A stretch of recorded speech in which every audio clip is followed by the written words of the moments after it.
Welcome to the Salmon Runs YouTube. Enjoy the video. You're starting now? Open TikTok, tap plus and record or upload your clip.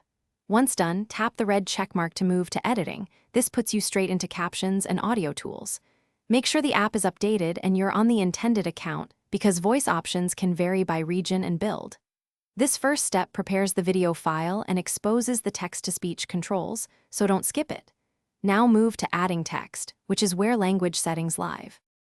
Type the exact phrase you want spoken, then tap the text and long press to reveal text-to-speech. This converts your typed words into audio.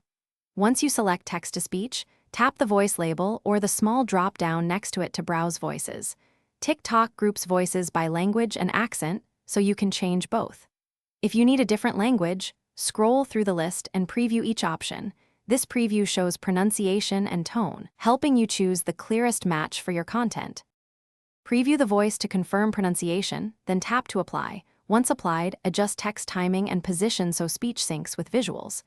Make sure to listen for mispronounced words. If needed, tweak spelling to guide pronunciation because TTS follows text exactly. After final checks, save or post your video. If you don't see expected languages, update TikTok, verify your account region and language settings, and restart the app. That usually resolves. Thanks for watching. Consider subscribing if we helped you.